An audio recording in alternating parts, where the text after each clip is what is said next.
प्रिय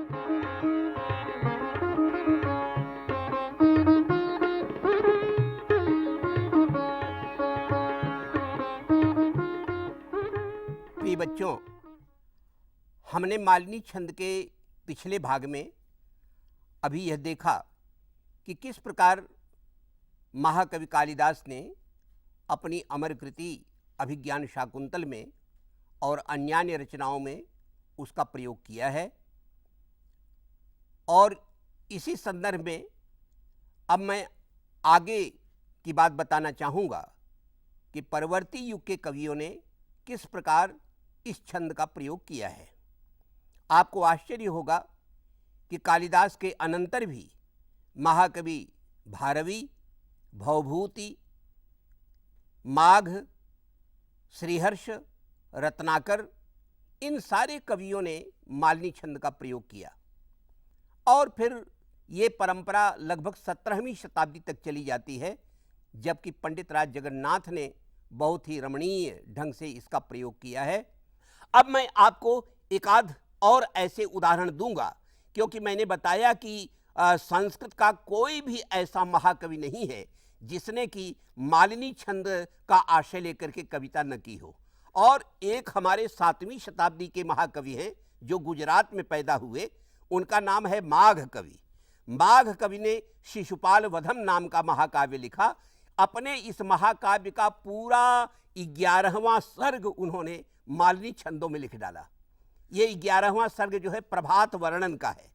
सवेरा होता है, उस समय सवेरे का क्या क्या दृश्य है, क्या क्या दृश्य कवि की दृष्टि में आता है, उसको माघ ने इतने सलीके के साथ मालिनी छंद में लिखा है कि वो अमर कविता बन गई है और सबकी ज़बान पर उसके 2-4 पद्य जरूर रहते हैं। बच्चों, मैं तुम्हारी सुविधा के लिए, तुम्हारे ज्ञान के लिए एक पद्य केवल सुनाना चाहता हूँ कि जहाँ पर वो कवि कहता है कि जैसे कोई छोटी बच्ची 3-4 साल की जैसे कोई बच्ची अपने माँ के पीछे पीछे चली जाती हो और कुछ न कुछ तोतली बोली में उससे बात करती हो, उसी तरह से ये सवेरा होने पर पहले तो अंधियारी रात आगे आगे गई, अब उसके पीछे पीछे प्रभात बेला जा रही है और प्रभात बेला के बाद अब आ रहा है सूर्योदय हो रहा है, अब प्रकाश आएगा। तो ये जो चित्रण है कि माता और बेटी का, एक छोटी बेटी अपनी माँ की उंगली पकड़े पीछे पीछे कैसे जाती है और उस बेटी का स्वरूप क्या है। प्रभात को कवि जो है एक बच्ची के रूप में प्रस्तुत करता है और कहता है कि ये जो खिले हुए कमल के फूल हैं यही उसके कोमल हाथ पांव हैं, उन पर बैठे हुए जो काले काले भंवरे हैं यही उसके आँखों का काजल है, और ये जो सवेरे सवेरे पंछी जो कलरव कर रहे हैं यही उस बच्ची की तोतली बोली है। और इस प्रकार कि वह प्रभात रूपी जो बेटी है वो अपनी माँ के पीछे पीछे चली जा रही है। ये है सवेरे का दृश्य। तो आइए उस कविता को सुनते हैं। अरुण जलज राजी मुग्ध हस्ताग्रपादा, अरुण जलज राजी मुग्ध हस्ताग्रपादा, बहल मधुपमाला कज्जलेन्दीवराक्षी, अनुपतति विरावैः पत्रिणां व्याहरन्ती, रजनिमचिरजाता पूर्वसन्ध्यासुतेव, रजनिमचिरजाता पूर्वसन्ध्यासुतेव। बच्चों, मैं जानता हूं कि अभी आपकी कोमल बुद्धि है, संस्कृत शब्दों का इतना अच्छा ज्ञान नहीं है कि मेरे कहते ही कहते सारा अभिप्राय आपके हृदय में उतर जाए। लेकिन 2-4 साल बाद जब आप मेरी ही तरह और परिश्रम करेंगे और जब संस्कृत आपको हिंदी की तरह समझ में आने लगेगी तो इस कविता का ऐसा अद्भुत आनंद आपको प्राप्त होगा कि वो आप ही अनुभव करेंगे। तो ये देखिए कि मतलब किस तरह से हमारे कवियों ने इस कविता का प्रयोग किया है। लेकिन इसका यह अर्थ नहीं कि मालिनी छंद में केवल रूप, सौंदर्य और प्रकृति का ही वर्णन बताया गया है।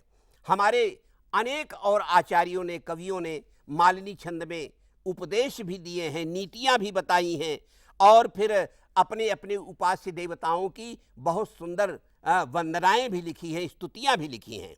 मैं आपको भर्तृहरि की एक कविता सुनाता हूं, उनके नीति शतक में आई है, जहां उन्होंने ये कही है कि ये बात कही है कि इस संसार में कितने ऐसे लोग हैं जो कि दूसरों के गुणों को पर्वत बना करके अपने हृदय में अनुभव करते हैं। ईर्ष्यालु तो बहुत मिलेंगे, लेकिन गुणग्राही बहुत कम मिलेंगे। आइए उस कविता को सुनते हैं। मनसि वचसि काये पुण्य पीयूष पूर्णा त्रिभुवन मुपकार श्रेणिभिः प्रीणयन्तः परगुण परमाणून् पर्वतीकृत्य नित्यं निज हृदि विकसन्तः सन्ति सन्तः कियन्तः निज हृदि विकसन्तः सन्ति सन्तः क्रियन्तः। और अब मैं आपको केवल 2 पद्य भगवान शंकर की वंदना से संबद्ध सुनाता हूं, और इसको आप कंठस्थ करें बच्चों। भगवान शिव क्योंकि हमारी विद्या के वो आचार्य और विद्या के देवता माने जाते हैं, उनकी कृपा से ही सारी विद्याएं प्राप्त होती हैं। एक वंदना आदि शंकराचार्य की है और दूसरी वंदना महाकवि पुष्पदंत की है, जो उन्होंने अपने शिव महिम्न स्तोत्र में लिखी है। इन दोनों कविताओं को मैं आपके सामने सुना रहा हूं। पुष्पदंत कहते हैं कि हे प्रभु, यदि इस पूरी पृथ्वी को एक कागज बना दिया जाए, सारे समुद्र के जल को रोशनाई बना दिया जाए, यदि कल्पवृक्ष की एक शाखा को कलम बना दिया जाए, और यदि स्वयं देवी शारदा को लेखिका बना दिया जाए, तो भी आपकी महिमा और गरिमा को हे देवाधिदेव शंभो लिख पाना बड़ा मुश्किल है। क्या अद्भुत परिकल्पना है, कैसे कैसे लोगों को इकट्ठा किया है कवि ने, कैसी रोशनाई, कैसी दावात, कैसी कलम और कैसा कागज और लेखक कैसा। आइए उस कविता का आनंद लेते हैं। पहले तो शंकराचार्य की कविता है, जिसमें उन्होंने कहा है, कर चरण कृतम वा कायजम कर्मजम वा श्रवण नयन जम वा मानसम वापराधम विहितमविहितं वा सर्वमे तत्क्षमस्व जय जय करुणाब्धे श्री महादेव शंभो। और पुष्पदंत कहते हैं, असित गिरि समं स्यात्, असित गिरि समं स्यात् कज्जलं सिंधु पात्रे सुरतरुअर शाखा लेखनी पत्रमूर्वी लिखति यदि गृहीत्वा शारदा सर्वकालम्, लिखति यदि गृहीत्वा शारदा सर्वकालम् तदपि तव गुणानाम् ईश पारं न याति, तदपि तव गुणानाम् ईश पारं न याति। वर्षा ऋतु का एक चित्रण है। मैं अंत में यहीं से समाप्त करूंगा इस मालिनी छंद के प्रसंग को। वर्षा ऋतु में कवि कहता है कि बादल इस प्रकार जो है आए हैं पृथ्वी के आंगन में, जैसे कोई विजयी राजा किसी कमजोर राजा के राज्य में आता हो। और उस समय वो राजा क्या करता है, राजा जितने भी व्यवहार करता है, बादल लगभग उतने ही प्रकार के व्यवहार कर रहा है। उसी प्रकार की हवा चल रही है चपल वेग वाली, उसी प्रकार जो है वर्षा की बड़ी बड़ी बूंदें बाण वर्षा की तरह जो है गिर रही हैं नीचे।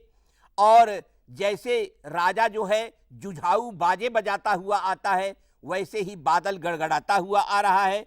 जैसे वह राजा अपनी पताकाएं फहराता हुआ आता है, वैसे ही बादल बीच बीच में विद्युत लताओं को फहरा रहा है। और इस प्रकार जो है उसकी चढ़ाई हो रही है, मानो पृथ्वी के ऊपर या पृथ्वी लोक में। कल्पना देखिए और उस कल्पना के साथ मालिनी छंद का यह सौंदर्य देखिए। पवन चपल वेगः, पवन चपल वेगः, स्थूल धारा शरौघः, स्तनितपटः नादः, स्पष्ट विद्युत्पताकः,